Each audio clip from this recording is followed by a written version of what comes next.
जो उपासक सदैव जब परायण रहना चाहता है उसे चाहिए कि अधिक चावल ना खाए, क्योंकि चावल बादी और गैस बनाने वाला होता है और आलस्य प्रमाद बढ़ता है। और मूंग की दाल, पतली रोटी या भिक्षा की रोटी या कोई सब्जी एक वक्त या दो वक्त थोड़ा थोड़ा करके पाले। रात में दूध उतना ही गर्म पिए जितना सहज में पिया जाए। अधिक चाय जैसा गर्म पिएंगे तो ब्रह्मचर्य नाश का कारण बन जाएगा। मीठा और नमक अगर छोड़ दो तो बहुत अच्छा है, नहीं तो बहुत कम से कम पाओ।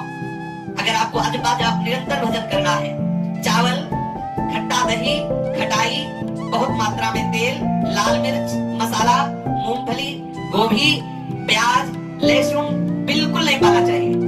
ये इसलिए वर्णन कर रहे हैं कि अगर आप मूंगफली पाओगे। जय श्री राधे। स्वागत है आप सभी का राधे आनंद भक्ति चैनल पर, जहां हम आपको जोड़ते हैं भक्ति, ब्रह्मचर्य और आध्यात्मिक ज्ञान की उस धारा से जो हमारे जीवन को भीतर से जागृत करती है।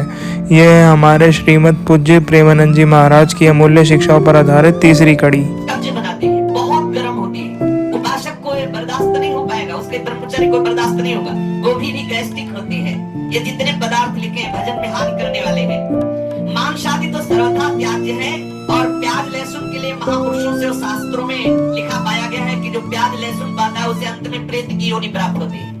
इसीलिए हमारे यहाँ खान पान में बहुत सावधानी का बर्ताव किया गया है। प्याज लहसुन आदि किसी भी तरह से हमारे उदर में नहीं जाना चाहिए। यदि आप भजन करना चाहते हैं तो भोजन के संबंध पर पहले विचार कर लीजिए, क्योंकि भोजन के रस से ही शरीर, प्राण और मन का निर्माण होता है। जो अशुद्ध भोजन करते हैं उनका शरीर अशुद्ध हो जाता है, उनके प्राण क्षोभयुक्त हो जाते हैं, चित्त में सदैव ग्लानि बनी रहती है। जिसमें ग्लानि होती है चित्त में, जो शरीर बोझा सा लग रहा है, प्रमाद छाया हुआ है, वो कैसे मंत्राकार वृद्धि कर सकता है। शुद्ध अन्न का भोजन करो। चित्त के मल का विक्षेप का निवारण केवल भोजन से ही हो जाएगा। आप केवल सात्विक, कम और शुद्ध भोजन करें। अगर सतोगुणी भोजन है, भूख से थोड़ा ज्यादा कर लिया जाए तो रजोगुण आ जाएगा। वही सतोगुणी भोजन यदि और ज्यादा कर लिया जाए तो तमोगुण बढ़ जाएगा। है सतोगुणी, लेकिन भूख से आप अधिक पाले तो रजोगुण, और अधिक पाले तो तमोगुण बढ़ जाएगा। सतोगुण भोजन भी तमोगुण बढ़ा देगा। अन्न का सबसे बड़ा दोष है अधर्म के द्वारा कमाया हुआ, अन्याय से, बेईमानी से, चोरी से, डकैती से, छल से जो धन कमाया जाता है, यदि वो अन्न कहीं साधक के शरीर में चला जाए तो मंत्र को बिल्कुल नहीं चलने देगा, रोक देगा। ये महापुरुषों के वचन है। जो हम गुरु मंत्र जाप करना चाहते हैं, सतत जाप करना चाहते हैं, रोक देगा वो अन्न। आपको भजन में रुचि नहीं होगी। अन्न दोष महादोष है। चित्त शुद्ध का निर्माण करने के लिए हमें अन्न पर बहुत ध्यान देना चाहिए। जो लोग अन्य अन्य साधन तो संभालते रहते हैं लेकिन अन्न पर ध्यान नहीं करते, उनका साधन नहीं बनता है। अब हमें पता नहीं सामने वाला भंडारा गौ हत्या करके करवा रहा है कि किसी के मरने वाला करवा रहा है कि या किसी का संकल्पित करवा रहा है। वो दवाया 5 लाख दे दिए, संतों को पवाओ, संतों की बुद्धि क्या होगी, किस तरह का अन्न धन है, ये थोड़ा देखना चाहिए। अगर हमें पता ना हो कि किस उद्देश्य से भंडारा कराया जा रहा है, कौन करवा रहा है, तब तक नहीं पाना चाहिए। क्योंकि अगर वो वैष्णव नहीं है, वो किसी गलत आचरण से करके पवा रहा है, तो हमारी बुद्धि निश्चित गलत आचरण में हो जाएगी, निश्चित। अभी आपने सुना कि चावल क्यों नहीं खाना चाहिए, क्योंकि चावल शरीर में सुस्ती लाता है, आलस्य बढ़ाता है और गैस बनाता है, जिससे दिन भर मन और शरीर भारी बने रहते हैं। इसी तरह प्याज, लहसुन, मूंगफली, फूल गोभी, बैंगन, बासी खाना, ज़्यादा मिर्च मसाले, ये सभी तामसिक भोजन में आते हैं, जो हमारी मन में गंदे विचारों को जन्म देते हैं और भक्ति के मार्ग में रुकावट डालते हैं। अब समझो कि सात्विक भोजन कैसा होना चाहिए, जिसमें सादगी हो, शुद्धता हो और हर कौर में भगवान का स्मरण हो। 1-2 रोटी हो, थोड़ी दाल हो, थोड़ी सब्जी, बस उतना ही जितना शरीर की ज़रूरत हो। भोजन करते समय मन शांत हो और हर कौर के साथ हरि नाम का जाप होता रहे। जब भोजन सात्विक होता है और प्रभु का अपहरण करके खाया जाता है, तब वही भोजन प्रसाद बन जाता है और मन में गहराई से शांति आती है। ठाकुर जी के महल में जो भोग लगता है वो वही पचा सकता है जो रात दिन वहाँ सेवा करता है। नहीं तो थोड़ा किनका प्रसाद लेकर के विरक्त हो तो माधुकरी वृत्ति से जो भी प्राप्त हो ठाकुर को अर्पित करके पाओ। क्योंकि मधुकरी महाप्रसाद है, परम शुद्ध अन्न है, उसमें किसी का अधिकार नहीं। जब दरवाजे पे जाके राधेश्याम बोलते हैं, जो टुकड़ा मिलता है परम पवित्र और गृहस्थ अपने द्वारा कमाए हुए सतधर्म के द्वारा कमाए हुए धन से अपना उदर पोषण करे। अगर ऐसा करेगा तो मंत्र सहज में स्फुरित होगा। अंतोष होने से भजन में मन नहीं लगता, किया हुआ भजन का जो अनुभव वो भी छूटने लगता है, तमोगुण की वृद्धि हो जाती है। अधिकांश फिर साधक आलस्य और प्रमाद में पड़ करके गंदी क्रियाएं करने लगता है। देख लो, ये महापुरुषों के वचन है। यदि आपका आहार शुद्ध नहीं होगा तो प्रमाद, आलस्य और गंदे आचरणों में वृद्धि हो जाएगी। उसके चित्त का मल दूर होना तो दूर रहा और मल बढ़ने लगता है। अपनी कमाई का अन्न दूसरे का चित्त जिसमें ना दुखा हो, बेईमानी ना की गई हो, ऐसे अन्न से अपना चित्त शुद्ध करे गृहस्थ और सतत भजन करे और विरक्त सदैव माधुकरी वृत्ति से अपना उदर पोषण करे। वैष्णव जनों से, ब्रजवासियों से अन्न लेकर के आवश्यकता की सामग्री लेकर अपनी साधना में मगन रहे। भोजन में सबसे पहले बात देखनी है कि ये भोजन पवित्र है कि नहीं, किस उद्देश्य से दिया गया, तभी उपासक ले। मधुकरी में इसका कोई विधान नहीं। पूर्वज जो हमारे गुरुजन हुए हैं, माधुकरी वृत्ति में अगर कोई 4 रोटी और ढेर सारी सब्जी दाल और ये सब दे तो नहीं लेते थे। या तो आधी रोटी, हमारे गुरुदेव भगवान ने बताया कि वैसे उत्तम है 4 रोटी का 1 टुकड़ा, अगर ऐसा नहीं तो आधी रोटी, अगर ऐसा भी ना हो तो 1 रोटी। अगर 2 रोटी ले ली तो इसके बाद फिर माधुकरी वृत्ति ही नहीं मानी जाएगी। आप बैठ के पा लिया, फिर क्या, फिर 4 रोटी एक ही जगह से सब बंधवा लिया, ये नहीं। हम 5 घर जाएंगे, प्रारब्ध अनुसार भगवत इच्छा से जो मिलेगा वो ले। थोड़ा थोड़ा, अगर दाल सब्जी थोड़ी थोड़ी ले ली, 1-1 टुकड़ा रोटी, आधी आधी 1-1 ले ली, 5-7 घर चले गए, 7 रोटी हो गई, हमारा काम बन गया। जो मनाया सो एक बार आज पाया, अगर बच गई तो कल पाया। माधुकरी में बासी तो नहीं माना जाता, माधुकरी को बासी नहीं कहते। महापुरुषों ने तो 10-10 दिन 20-20 दिन की रोटी मांग के लाके उसे टांग दी, उसे पाते रहे हैं।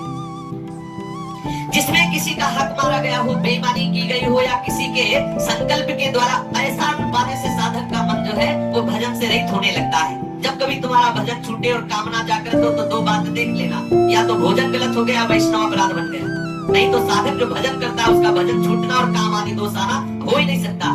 जहाँ भजन है वहाँ काम कहाँ है? अगर आ रहा है तो 2 बात देख लो, भोजन अशुद्ध हो गया या कोई वैष्णव अपराध बन गया। अभी आपने सुना कि हम जैसा भोजन करते हैं वैसा ही हमारा मन बनता है। प्रेमानंद जी ने बताया कि भोजन केवल पेट भरने का साधन नहीं है, बल्कि यह हमारी सोच, हमारी भावना और हमारी भक्ति को भी आकार देता है। अगर हम सात्विक, शुद्ध और भगवान को अर्पित किया हुआ भोजन करते हैं तो हमारे भीतर अच्छे विचार आते हैं, भक्ति में मन लगता है और हरि नाम में स्थिरता आती है। लेकिन यदि हम तामसिक या अशुद्ध भोजन करते हैं तो वही भोजन हमारे मन में विकार पैदा करता है। फिर वही विकार हमें गलत रास्तों पर ले जाता है, जैसे हस्तमैथुन, चोरी, झूठ, आलस्य और काम वासना जैसे दोष, जिसका वर्णन श्रीमद् भागवत गीता में भी किया गया है। इसलिए भोजन को साधना की तरह लो, उसे भगवान का प्रसाद समझकर खाओ। जब पेट नहीं आत्मा तृप्त होती है तभी सच्ची भक्ति का आरंभ होता है। 1 मिनट में भगवत प्राप्ति, 1 भगवत प्राप्ति का मतलब समझते हैं? भगवत प्राप्ति का मतलब आज तक सुना है? भगवत प्राप्ति किसे कहते हैं? खास बात प्रभु से मिलना नहीं है, खास बात है शरीर संसार को बोलना है। किसी ने पूछा जीवन मुक्ति का स्वरूप क्या है, पूछा था जीवन मुक्ति का स्वरूप क्या है, तो इसी में उत्तर छुपा हुआ है। का क्या, ये 2 हटा दो। जीवन मुक्ति का स्वरूप क्या है, तो का और क्या हटा दो, फिर बोलो इस शब्द को है। का हटा दो और क्या हटा दो, जीवन मुक्ति स्वरूप है। समझ आ गए? क्या है स्वरूप? जो हमारा आत्म स्वरूप है यही जीवन मुक्त है। ये सब भूल जाए, अपने स्वरूप में स्थित हो जाए, यही जीवन मुक्त है। उस प्रश्न में ही उत्तर। तो जैसे हम क्या मुक्ति हो सकती है, तो सही पूछो तो हम मुक्त है। केवल इतनी बात जाननी है। जहाँ बंधे हैं उस बंधन को छोड़ दो तो आप मुक्त ही है। भगवत प्राप्त भगवान है अभी इसी क्षण हमारे हृदय में, पर हम शरीर संसार में इतने फंस गए कि प्रभु को भूल गए। शरीर संसार को भूल जाओ तो बिना किसी चेष्टा के भगवत प्राप्त हो जाओगे। शरीर संसार को भूलने में आप कितने प्रवीण हो, बस ये बात देखना है। ये अभ्यास आपका 1 मिनट में अभी भूल जाओ तो अभी भगवत प्राप्ति हो जाएगी। 1 जन्म में भूल जाओ तो 1 जन्म में हो जाएगी। करोड़ कल्प में भूल जाओ तो करोड़ कल्प में हो। बस खास बात है शरीर संसार का होश खत्म होकर प्रभु में तन्मय हो जाना, श्री कृष्ण में तन्मय हो। अब वो तन्मयता कितने दिनों में करते हो? कितने ऐसे साधक हैं जो तीव्रगामी अत्यंत हृदय में उनके उद्वेग भरा हुआ है, कैसे प्रभु मिले, कैसे उनको अशांति इस बात से कि जगत के भोग अच्छे नहीं लगते एकमात्र, तो उनके लिए भगवत प्राप्ति दुर्लभ थोड़ी। अब अपने लोग क्या है, सब भोग अच्छे लगते हैं, लगता है यार कहीं कोने में ये बात है कि भगवत प्राप्ति हो जाती तो अच्छा है, कोई करा देता भगवत प्राप्ति तो अच्छा है। भगवत प्राप्ति किसी कराने से नहीं होती, स्वयं से होती है। शरीर संसार का राग छूट गया, श्री कृष्ण प्रेम में उन्मत्त हो गई भगवत प्राप्ति। कई बार हमने कहा है कि वर्तमान के समय को भगवत चिंतन में व्यतीत करो, भगवत प्राप्ति ही हो। कई बार बस इस बात को समझना है। हमारा ये सेकंड गया राधा वल्लभ चिंतन करते, ये समय मुक्त हो गया ना, ये सेकंड मुक्त है ना, ये बंधन युक्त तो नहीं। अगर संसार का चिंतन हुआ, भोग का चिंतन हुआ, तो ये सेकंड बंधन वाला हुआ ना। अगर हम प्रति सेकंड राधा वल्लभ श्री हरिवंश चिंतन करें तो मुक्त होते चले जा रहे हैं ना। जितना जितना संसार का चिंतन मुक्त छोड़ के उतना मुक्त है। क्या आप सच में भगवान को पाना चाहते हैं? क्या आप जानते हैं भगवत प्राप्ति का असली अर्थ क्या है? आज प्रेमानंद जी ने हमें बताया कि भगवत प्राप्ति का असली मतलब क्या है। इसका मतलब है इस नश्वर शरीर को भुला देना, इस माया जाल वाले संसार को त्याग देना और मन, बुद्धि, चित्त सब कुछ प्रभु के चरणों में समर्पित कर देना। क्योंकि जब तक हम शरीर और संसार से जुड़े हैं तब तक हम भगवान से जुड़े हो ही नहीं सकते। तो चलिए जानते हैं कि कैसे इस देह और मोह माया को भुलाकर हम कर सकते हैं परमात्मा की प्राप्ति। आप ये मत सोचिए कि ये साधारण बात है, ये वही मार्ग है जिस पर चलकर महापुरुषों ने प्रभु को पाया है। अगर हम अभ्यास फिट रखें तो हम बात करते हुए भी नाम जप कर सकते हैं। जैसे हम बात कर रहे हैं लेकिन हमारा बार बार राधा राधा राधा, हमारे दिमाग में राधा राधा राधा, हम आपसे बात आप भी चला सकते हो। अभी देखो, अभी आप अनुभव करो, बैठे हो हमारी बात सुन रहे हो, नाम चला सकते हो राधा राधा राधा। अपने मन में इतना पावर है कि वो दो काम एक साथ कर सकता है, दो काम एक साथ। तो हम बोल रहे हैं और राधा नाम का चिंतन कर रहे हैं, आप सुन रहे हो राधा नाम का चिंतन कर सकते हो। ऑफिस में हर समय में बोलना नहीं होता, हर समय में लिखना पढ़ना ही नहीं होता, बहुत समय खाली होता है। तो हम कह रहे लिखने पढ़ने में, ऑफिस में बोलने में जब आप एकाग्र हो तो चलो भूल गए तो वो कर्म भी भगवान को समर्पित कर दो। लेकिन जो खाली टाइम है उस समय तो नाम जप करो। अगर आपको एक सेकंड खाली टाइम मिले तो राधा आप प्रयास करो, आप अभ्यास करो। अभ्यास योग युक्तेन चेतसा नान्यगामिना, ऐसा अभ्यास करो कि चित्त कहीं और जाए ना, बार बार नाम को पकड़े। तो आप देखोगे एक समय, हर समय हृदय में नाम चलने लगा। पर अभ्यास, बहुत लंबे समय तक अभ्यास, आपका कहना व्यर्थ नहीं है। बड़े बड़े अभ्यासी चूक हो जाती है जब हम कार्यों में उतरते हैं, क्रियाओं में उतरते हैं तो उसमें एकाग्रता की जरूरत होती है। जब हमें उसमें एकाग्र होते हैं तो नाम छूटता है। तो हमें अभ्यास ऐसा करना है कि कार्य करते हुए आंतरिक एकाग्रता नाम में रहे तो बात बन जाएगी। अगर हम दिखावा भी कर रहे हैं तो झूठा खेले साचा होए। इस मार्ग का खिलाड़ी अगर झूठा खेले, झूठ से भी भक्ति करने लगे तो साचा भक्त बन जाएगा। जो कोई भक्ति करे कपट से उसको भी अपनाऊं, साम दाम और दंड भेद से सीधे रास्ते लाऊं, नकली से बनाऊं असली, भगत मेरे मुकुटमणि, मैं हूँ भक्तन को दास, भगत मेरे मुकुटमणि। यदि हम झूठे झूठे राम राम कहेंगे तो राम तो सत्य है ना, वो अपना काम करेगा, हमारे हृदय में सत्य प्रकाशित कर देगा। हमको संशय नहीं करना चाहिए। भगवान की भक्ति अगर हम झूठे से भी करेंगे तो भी हमें लाभ मिलेगा। भाव उभाव अनख आलसहु, नाम जपत मंगल दिसि दसहु। हमें चिंता नहीं करनी, हमें भक्ति करनी है। प्रेमानंद जी कहते हैं भगवान का नाम जपने के लिए कोई समय, कोई जगह, कोई विशेष स्थिति नहीं चाहिए।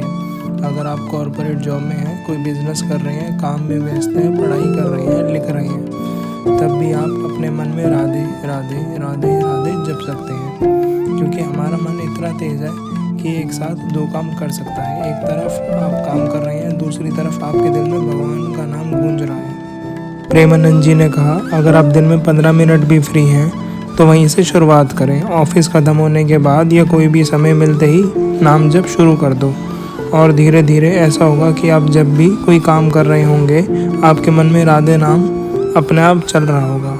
और सबसे सुंदर बात उन्होंने कही, अगर तुम भगवान का नाम नकली भी लोगे तो भी वह तुम्हें स्वीकार कर लेंगे, क्योंकि वो भगवान है। उन्हें फ़र्क नहीं पड़ता कि आप सच्चे हो या झूठे, उन्हें बस ये चाहिए कि आप उनका नाम स्मरण कर रहे हो। तो बस आज के लिए इतना ही। मिलते हैं कल सुबह 6 बजे एक नई वीडियो के साथ, जिसमें प्रेमानंद जी अपने दिव्य ज्ञान और अपने अनुशासनों के बारे में बताएंगे। हर दिन थोड़ा थोड़ा सुधार लाकर हम अपने जीवन को भी भगवान की ओर मोड़ सकते हैं। भक्ति का सफ़र लंबा नहीं होता अगर शुरुआत सच्चे दिल से हो। राधे राधे बोलते रहो और जुड़े रहो हमारे साथ इस आत्मिक यात्रा में। मिलते हैं कल सुबह 6 बजे। जय श्री राधे।